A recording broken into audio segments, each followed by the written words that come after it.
reality.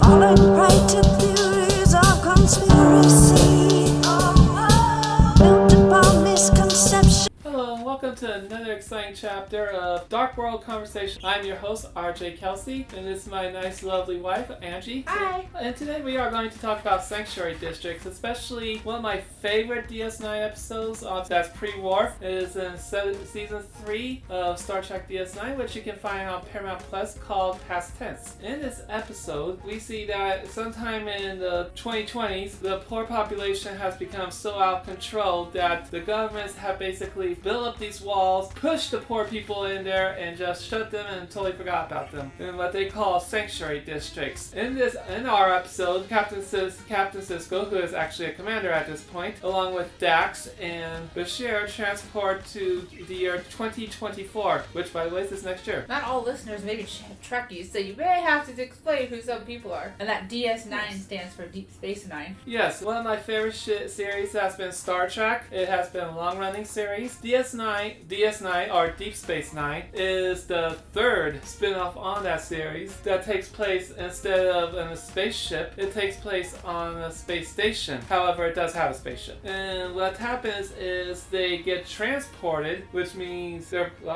atoms get digitized, and they wind up in San Francisco in 2024. Just a couple of days before some infamous riots happen that the poor basically take over the residents of the sanctuary district take over, has hostages, and Captain Sisko has to protect those hostages. And in the ensuing fight, the residents, or some of the residents, are killed, some maimed, some bruised. However, all the hostages were safe. And the sanctuary was stormed. And what I like about this episode is it doesn't just tell you it doesn't tell you a story of a dystopian world, because we are the dystopian world. It gives you why things happen, how things could have happened, how things could have gone so out of control. And like I said, it is just one of my favorite subjects. And in the 90s, when this episode came out, you could not have pictured this ever happening, because you're like, it would never get that bad.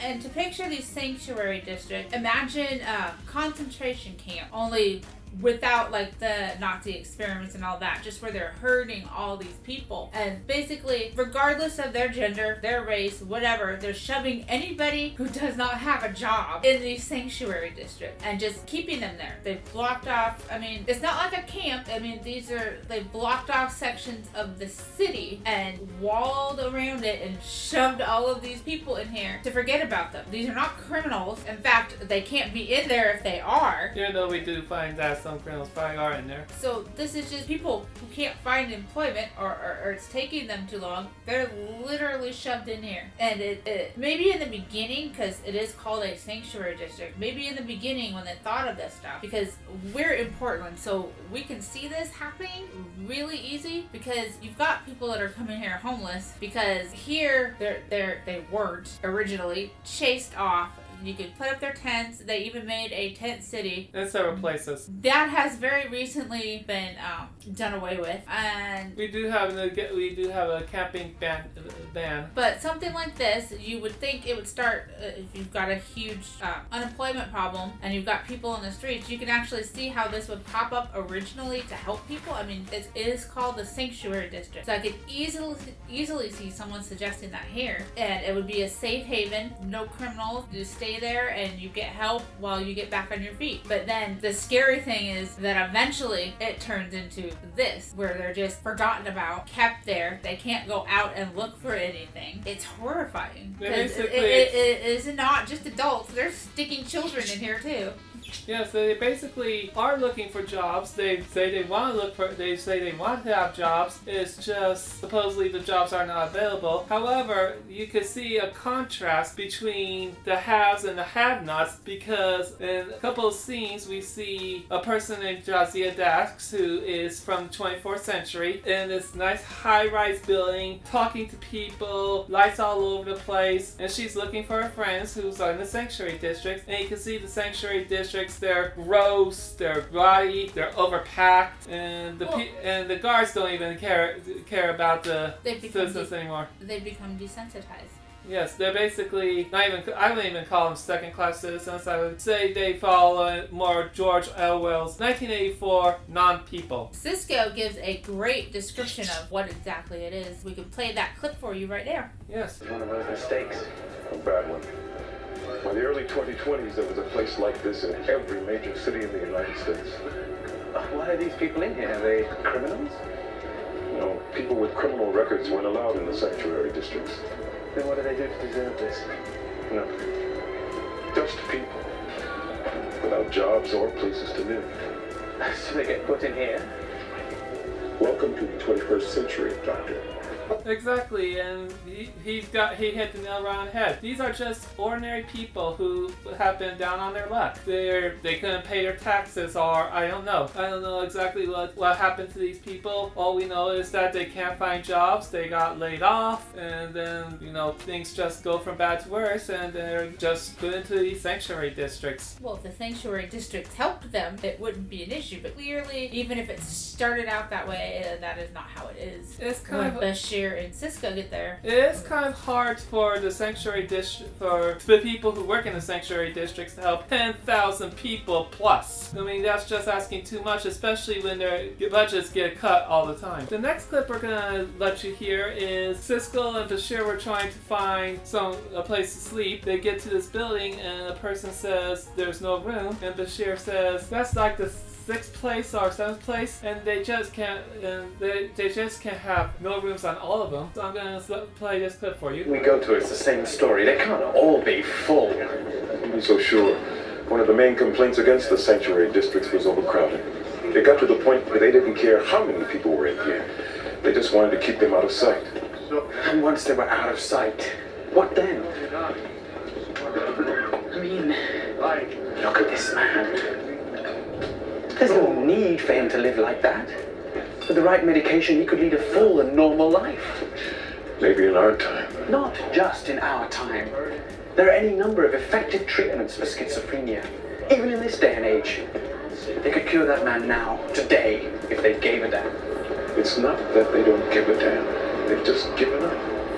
And he's 100% on point. It seems like we've just given up. I mean, anybody could go down to a downtown city and see a bunch of poor people and go, oh, nope, don't care. Out of sight, out of mind. And that's happening a lot today. If you don't have something directly affecting you, then while you would care if it was affecting you or your loved ones, you're not going to care if something happens when it's not directly affecting you. That's why you see stuff like this. Even though a majority of people would not approve of half the crap going on right now in the country, and maybe, in the world, because we're certainly not the only country having issues. You've got a small minority, loud voice that is pushing in while people are distracted, and they are trying to hurt other people. It's not just a small majority of loud voices, it's also a corrupt Supreme Court that has basically said that corporations are people, money is free speech, and we see dark money heading into our political system. And who do you think our politicians look at? The people or the donors? The people who are giving them money to run their campaigns, instead of listening to the people who they're supposed to represent. Well, clearly we are no longer a country run for the people by the back. That is extreme. Definitely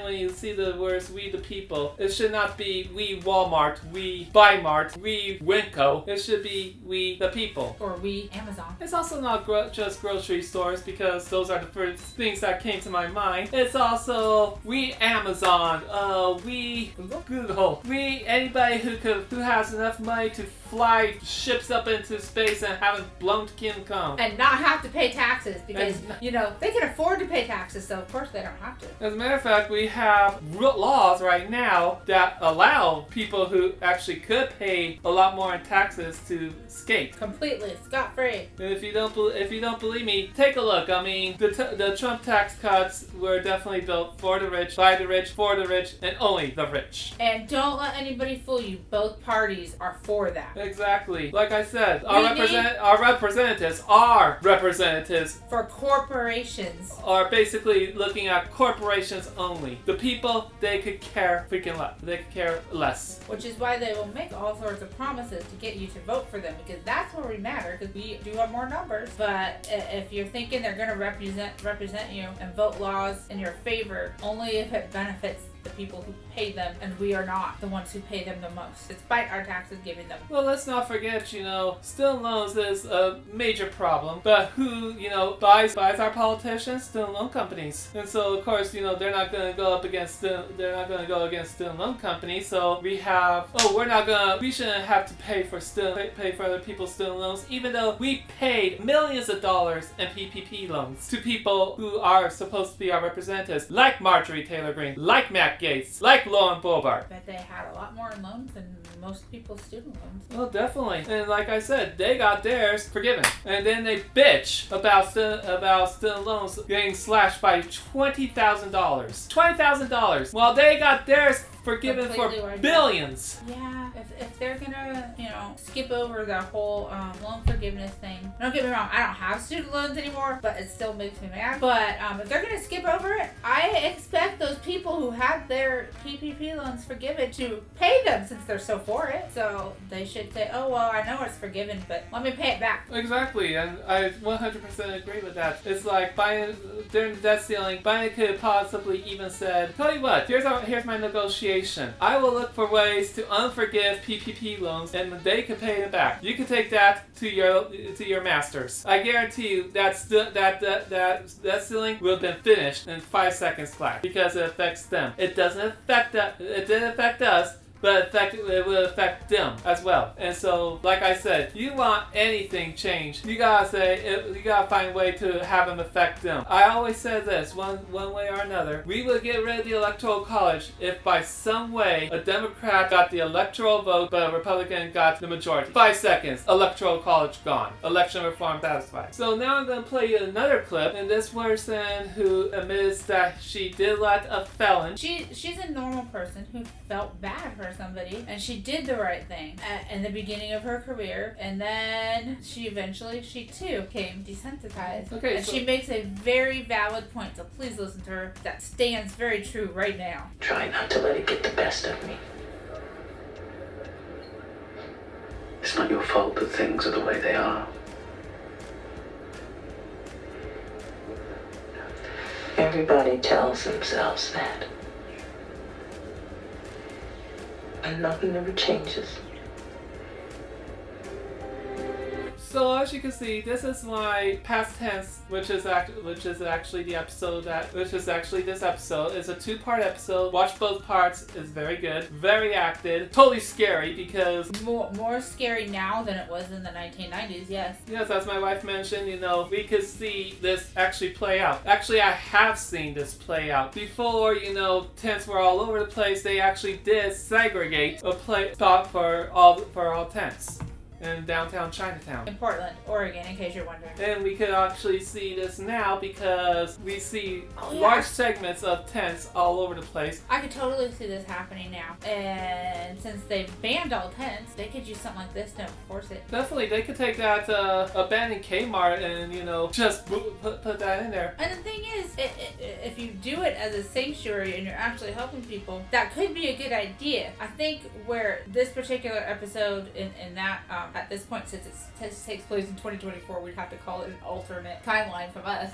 Definitely, because one person says that he has been there for 2 years, which makes it 2022, and we hopefully know for a fact there's no sanctuary districts here yet. But I could totally see it start. I mean, with the name, the sanctuary district, I can see this starting out to help people. The problem is it turned into something else, which you could also see happening at some point. I mean, if you're trying to help people, get them off the street, keep them safe, then it makes sense. It would sound like a good idea. I mean, that Kmart being used as a sanctuary for people that are homeless has come up before, and a lot of people were for it because that makes sense. The problem comes at the point where you're thinking you can't help, and then we're just going to lock it up, because that's clearly what happened in this Star Trek episode. I think where the problem actually comes up is they mentioned that their budgets have been slashed. So not only, well, it's not just, that, it's also they mentioned that, the budget has been slashed. So not only are you dealing with 10,000 plus people in one sitting, you're also dealing with stressed out guards who get paid very little probably. Oh yeah, very true. High stress, and they are also desensitized seeing the people in these conditions every day. Yes, and you can see that with one of the guards on this episode who finally,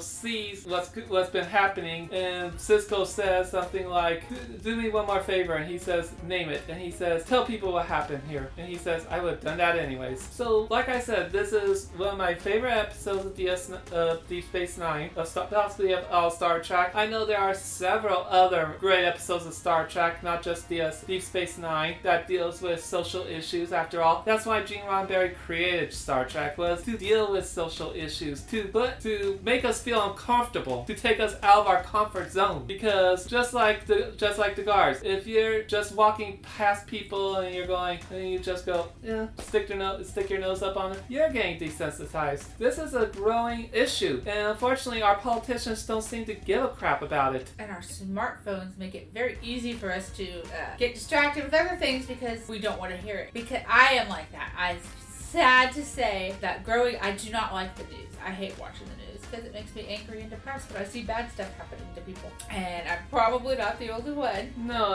I agree that we probably have already had a civil war of rich versus poor, or even a revolution the same way that you was on 1798 France, except, we have our cell phones, we have our Nintendo Switches, we have our TVs. It's like all our technologies that benefits us, helps us, also removes us from what's going on, what's really going on in this world. And once again, and it's not just, ever growing larger, I might add. That is growing larger, and it's not just people who don't want to look for jobs. I'm sure that I never believe that people don't want to look for jobs, but we also have people who have PTSD. We have people who have depression. We have people who have schizophrenia, who has real mental diseases, and I mean real mental diseases, not the fake mental diseases that our Congress shoves down our throats to say that that's what's causing our gun problems. That's another subject for another time, by the way. I mean real. Don't you know rainbow crop tops are way more dangerous than guns? Oh, of course, and also two male penguins holding a kid. Yep, that's just horrible, and also more true story. And also more important than our homeless problem. I know. I don't think the penguins were mated like they're making it out. They just saw an orphaned baby and took it in. But also, let's not forget that James and the Giant Peach doesn't compare to Mr. John Q. Public, that's who has been through several wars, now has PTSD and is not getting the proper medical treatment he should be getting from the VA, not getting public counseling. He is out on the street. He is out in the tent. He is the forgotten person, and that is the one thing I want to say. Trump always says these are the forgotten people. And he's talking about his base. He's talking about the MAGA hats. He's talking about the people who like to discriminate. No, those aren't the forgotten people. Those are the loud people. The forgotten people is the people who helped fight for our democracy, who fought for our rights. Talk to you about this. And they're on the streets. They're not getting the help they need. They're not getting VA treatment. They're not getting help from our Congress people. They are on the streets, people. And like I said. How many came after that? Desert Storm? Yeah, how many came after that? I don't know the names of all of them, but... there was the Afghan War, the second Iraq War, and I'm sure you could probably come up with more wars. So if you want to talk to us about other wars... And despite that they say they want to tote out that, they are for our veterans. Well, most people are. But guess what? Their actions say something else. Exactly. Actions do speak louder than words. And as I said, people who, got their Purple Hearts, people who got Medals of Honor, they're the people they're literally the people who's on the streets because they can't deal with their mental issues. They can't deal with their PTSD. And no one's there to help them with it. Because guess what? They're decent people who, shooting and killing people and worried about dying yourself in a war. It affects them. As you can tell, once again, this is one of my favorite episodes because it deals with something that's very personal to me. Because I don't like seeing people. I don't like seeing poverty. I don't like seeing people on the streets. I don't like seeing people who looks like they have nothing left to lose. But unlike the regular population in this episode, and even people outside today, I don't like seeing it, but I don't want it out of sight, out of mind. I want these people to have help. Exactly. I want these people to have jobs. I want these people to get the help they need, the proper treatment they need. The people who are supposed to be compassionate, rather than oh boy, there's a rainbow, we gotta take care of that. That's not mental health. That's a mental disease, in my opinion. Anybody who thinks that a book is more important, that book ban is more important than getting a poor person off the streets, getting them the treatment they need, making sure they're taken care of. If you think a book ban is more important, then there's just has to be something wrong with it. Well, I think that's all we have for today for Past Tense Part 1 and 2. I hope you did enjoy this conversation, and I hope you follow our website at darkworldconversations.com, or follow us at RJ Kelsay on Facebook, Instagram, and Twitter. And if you want to project any other ideas we could bring out, please once again put those on. We'll take a look at them. Drop us a line. Yeah, just drop us a line. Our next topic for the next episode will be the Hunger Games and how it relates to the French Revolution, with the title A True Revolution. Once again, I'm RJ Kelsay. Angie, and have a great day, everybody. Yes, and please, and here's one more clip. Commander, having seen a little of the 21st century, there is one thing I don't understand. How could they have let things get so bad? That's a good question. I wish I had an answer. Unfortunately, we do. Goodbye. Fight to fury